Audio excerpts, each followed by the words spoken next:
Hello everyone, welcome back to sweet simple life. कैसे हो आप सब? आज मैं आप लोगों के साथ शेयर कर रही हूँ मेथी के लड्डू। मैं इसे वो अड़दियू नहीं बोलूँगी, गोंद के लड्डू भी नहीं बोलूँगी, क्योंकि गोंद के लड्डू में ना वो गोंद ज़्यादा डाला जाता है, जो हमारे हेल्थ के लिए कहीं ना कहीं अच्छा है। लेकिन हम जो किडनी ट्रांसप्लांट के पेशेंट हैं उनके लिए कितना और कब और किस तरह की चीज़ें अच्छी रहती है, ये सारा कुछ आज मैं मेथी के लड्डू से रिलेटेड जो बेनिफिट्स हैं वो आप लोगों के साथ शेयर करूँगी। अच्छा, आप यहाँ पे मैंने लिया है गंठोड़ा एंड ये है मेथी पाउडर। मेथी पाउडर मैं घर पे ही पीस के लाती हूँ, रखती हूँ, लेकिन इस बार मैं इंडिया गई थी, जैसे आप सभी को पता है। वहाँ से ही मैं लेके आ गई थी मेथी पाउडर रेडी टू यूज़। मुझे क्योंकि आते ही बनाना था, मुझे पता था कि यहाँ काफ़ी ठंड है और हम लोग के यहाँ पे ठंड ना अनटिल मई फर्स्ट वीक तक तो रहता ही रहता है। अभी काफ़ी लंबा हमारा कोल्ड यहाँ पे रहेगा, विंटर रहेगा। और ये है कोकोनट, जो ड्राई हम कोपरा बोलते हैं, वो इसको मैं इस तरह से कटवा के लेके आई थी वहाँ इंडिया से ही। मुझे आते जाते भी इस बॉटल में भर के रखती हूँ, आते जाते मौसमी खा सके, मैं खा सकूँ, अगर कुछ दिल किया तो छोटे छोटे पीस करवा के लेके आई थी। बस इसको भी मैं पीस लूँगी अच्छे से, इसको बारीक कर लेंगे ब्लेंडर से। यहाँ पे ये मैं ब्लेंडर जार जैसे मैंने कहा बॉटल में भर के रखा है, इसको मैं सबसे पहले यूज़ कर लूँगी क्योंकि ये बाहर था। हालांकि इतना काफ़ी टाइम तो नहीं हुआ है बाहर रखे, लेकिन फिर भी इसे मैं पहले यूज़ कर लूँगी। बस ब्लेंडर जार में मैं इसे ब्लेंड कर लूँगी। यहाँ पर ये ब्लेंडर जार है वो थोड़ा सा स्टेन आपको दिख रहा होगा, क्योंकि ये सिनेमन पाउडर अभी अभी मैंने पीसा था। उसी का ये स्टेन, और वैसे भी ये जा नहीं रहा है। एनीवे, बस यहाँ पे मैं पीस लूँगी इसे। और जैसे मैं बता रही थी कि ये गंठोड़ा पाउडर हो गया हमारा, ये सौंठ पाउडर हो गया, फिर क्या बोलते हैं ये कोकोनट हो गया, ये सारी चीज़ें ना एंटी एजिंग है, हमारी इम्यून को बूस्ट करता है। और गंठोड़ा पाउडर तो स्पेशली लंग्स फंक्शन में भी इम्प्रूव करता है, जिसको भी प्रॉब्लम है जॉइंट पेन में का गंठोड़ा सूंठ, ये सारी चीज़ें आप गूगल से कर सकते हो। अभी तो सारे कुछ अवेलेबल होता है गूगल में, लेकिन स्पेशली मैं आप लोगों के साथ शेयर करूंगी ये गोंद का जो हो गया। गोंद हमें खाना चाहिए या नहीं खाना चाहिए, आप लोगों के कई सवाल आएंगे मुझे पता है, लेकिन इस वीडियो में मैं जितना हो सका आप लोगों के साथ शेयर करूंगी। यस, ये रूटीन में नहीं खाना है क्योंकि ये सारी चीज़ें गर्म हैं, एक्सेप्ट द गोंद। जो गोंद होती है वो ठंडा भी है और गर्म भी है, उसका नेचर। ठंडी में गर्म आपको बॉडी को करेगा, और गर्मी में अगर आप खा रहे हो तो इसे ठंडा करेगा। इसे सेक करके खाना है, इसे फुला करके फिर पीस करके हमें कंज्यूम करना है। अदरवाइज़ ये चोकिंग कर सकता है आपको, क्योंकि वो इसकी जो नेचर है ना वो स्टिकी है। इस वजह से इस तरह से मैंने इसे थोड़ा थोड़ा इसे वो कर लिया था, घी के अंदर रोस्ट कर लिया था, फिर उसके बाद इसे फुला लिया था। उसके बाद मैंने ठंडा करके इसे पीस लिया है इस तरह से। और यहाँ पे मैंने सौंठ पाउडर सब कुछ लिया है। अच्छा, ये सारी चीज़ें इम्यून बूस्ट करता है, और आप सबको पता है कि हमारी इम्यूनिटी काफ़ी वीक है because of the kidney transplant के हिसाब से। यहाँ पे मैंने गोंद जो फुला के रखा था ना, वो मैं यहाँ बता रही हूँ आप लोगों को। ऑलरेडी मैंने ये प्रोसेस तो डन कर दिया था। एनीवे, जो ये गोंद है, जैसे मैंने कहा, कच्चा कभी भी नहीं खाना चाहिए। कई लोग कहते हैं कि दूध में मिला के खाना चाहिए, ये वो। अगर आप दूध में मिला के खा रहे हो इसको, सौंठ पाउडर, गंठोड़ा पाउडर, कोई भी चीज़ आप ले रहे हो, तो फिर लड्डू को अवॉइड कीजिए, क्योंकि हम डबल डबल डोज नहीं ले सकते हैं। हमारी इम्यून इतनी वीक है कि हमें उसे एकदम से बूस्ट नहीं करना है, अदरवाइज़ वो फिर हमारी किडनी को इफ़ेक्ट करेगी। कितना हमारा इम्यून बूस्ट करना है, कितना कौन सी चीज़ कितनी खानी है, ये हमें इसकी नॉलेज डेफिनेटली होनी चाहिए। ये सारी चीज़ें ना आयुर्वेदिक की दृष्टि से आप देखो तो काफ़ी हेल्दी हैं हमारी बॉडी के लिए। लेकिन फिर वही मैं कहूँगी कि इसे कंज्यूम करना, जैसे कि सबसे पहला तो काम ये हो गया कि हम जब ये लड्डू जो होते हैं ना, वो कहा जाता है कि मॉर्निंग में खाना चाहिए। हमारी दादी नानी मम्मी जो बनाती थी, वो हमेशा आपने देखा होगा कि मॉर्निंग टाइम में ही खाया जाता है इसे। यस, आप भी वो कर सकते हो, लेकिन मैंने इस तरह से, मुझे काफ़ी पसंद है। और सेकंड थिंग मैं मेंशन करना अगर भूल जाऊँ ये सारी चीज़ में, कि मैं यहाँ पे सिर्फ गेहूं के आटे की बना रही हूँ। गेहूं के आटे के अंदर ये सारी चीज़ डालूँगी। मैं उड़द दाल नहीं लेती हूँ, उड़द दाल के आटे का नहीं बनाती हूँ मैं। अगर आप चाहो तो बेसन भी ले सकते हो इसके अंदर, अंदर, उसका कोई इश्यू नहीं है। लेकिन मैं बेसन भी यूज़ नहीं कर रही हूँ, उसका कोई रीज़न नहीं है, जस्ट टेस्ट।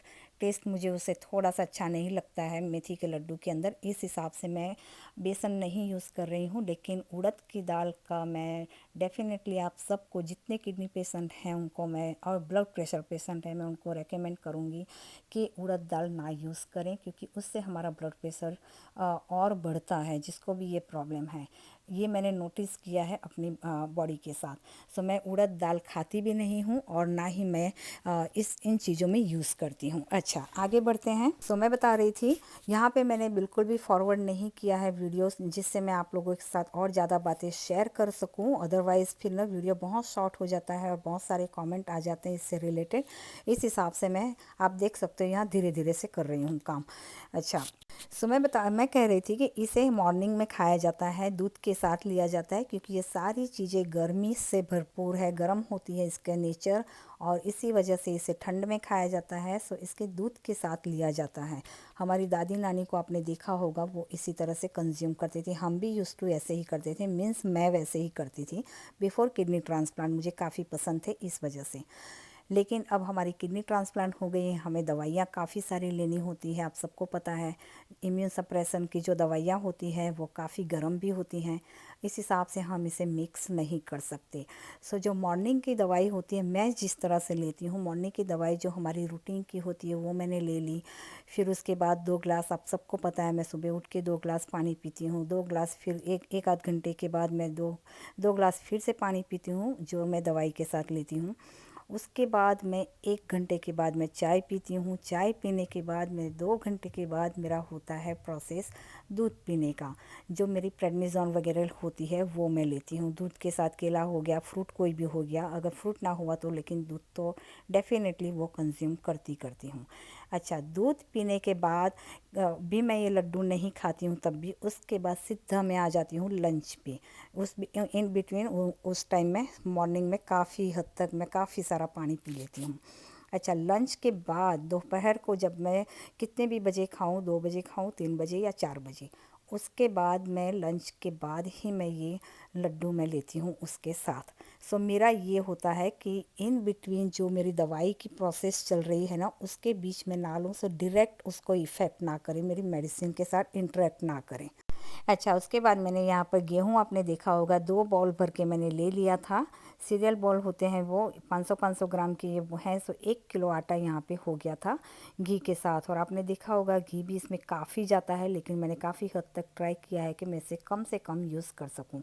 हालांकि लड्डू हैं सो इतना कम तो यूज़ नहीं कर सकते, लेकिन आप देख सकते हो यहाँ पे ये जितना आटा होता है ना, उतना ही घी चाहिए होता है इसमें, क्योंकि इसमें और भी ऐड होंगे चीज़ें, ड्राई, ये सारी मेथी पाउडर हो गया, गोंद हो गया, सौंठ पाउडर हो गया, सारी कुछ ये भी जाएंगे इसके अंदर। और सेकंड थिंग, मैंने इसमें कोई भी नट्स यूज़ नहीं किए हैं, क्योंकि मुझे हाई कैलोरी नहीं करना था। आप चाहो तो इसमें बादाम, पिस्ता वगैरह यूज़ कर सकते हो, काजू वगैरह, और वो भी फ्राई करके डाला जाता है। लेकिन मैं यहाँ उसमें से कुछ भी चीज़ यूज़ नहीं करूँगी। इलायची लिया है मैंने यहाँ पे, जिसे मैंने पूरा दाना लिया है इसका इलायची का। इसमें पाउडर नहीं डाल रही हूँ, इसका रीज़न ये है कि मुझे पाउडर फॉर्म में थोड़ा कम पसंद है। जो ये दाने होते हैं ना, वो ज़्यादा, कोई भी स्वीट में मुझे इस तरह से पसंद है। ये आपकी चॉइस है, आप चाहो तो पाउडर डाल सकते हो। लेकिन मैंने ड्राई नट्स इस वजह से नहीं लिए हैं कि बस एक कैलोरी काउंट मैं कर सकूं यहाँ पे, आई मीन उसको कट कर सकूं कैलोरी को, इस वजह से। अदरवाइज़ इसका कोई और रीज़न नहीं है। आप चाहो तो डाल सकते हो, यूज़ कर सकते हो।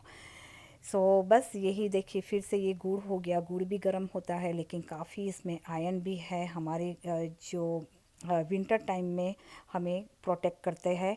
गर्मी चीज़ जितनी गर्म होती है वो हमारी बॉडी को अच्छी से, और यहाँ पर हम लोग के काफ़ी ठंड है यहाँ पे, सो ये सारी चीज़ें हमें हेल्प करेगी इन चीज़ों से। सो यहाँ पे गुड़, जितना आटा लिया था उससे आधा मैंने गुड़ लिया है। सो 1 किलो आटे में मैंने आधा किलो से भी थोड़ा कम होगा गुड़, उतना ले लिया है। और इसे भी अच्छे से घी में मैं पिघला दूँगी, अच्छे से मेल्ट हो जाए तब तक। फिर उसके बाद जो हमने सारा कुछ आटा वगैरह सेका था वो इसके अंदर डाल दूँगी। सो जैसे मैंने कहा कि आप अगर बनाना चाहते हो, खाना चाहते हो, सो बिंदास खाइए आप। आई थिंक एक आध क्वेश्चन आए थे मुझे कि कमेंट में कि क्या मेथी लड्डू खा सकते हैं। सो यस डियर, डेफिनेटली खा सकते हो।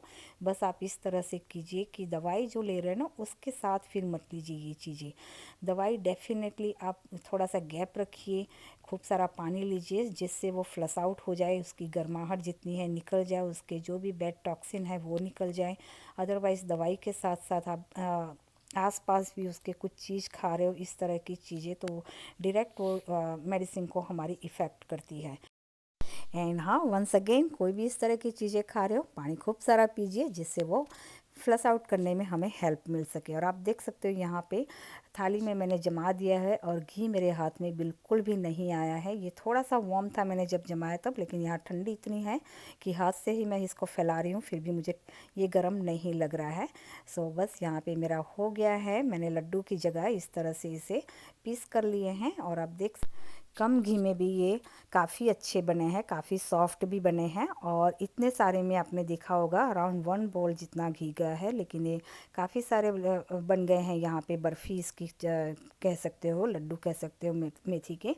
सो ये काफ़ी 1 महीने तक तो चलेगा ही चलेगा, क्योंकि रोज़ हम एक खाना एक से ज़्यादा नहीं लेना है, ये भी एक ध्यान रखना है हमें। एक से ज़्यादा नहीं लेना है क्योंकि इसमें कैलोरी भी काफ़ी है और गर्माहट भी काफ़ी है इस चीज़ों में।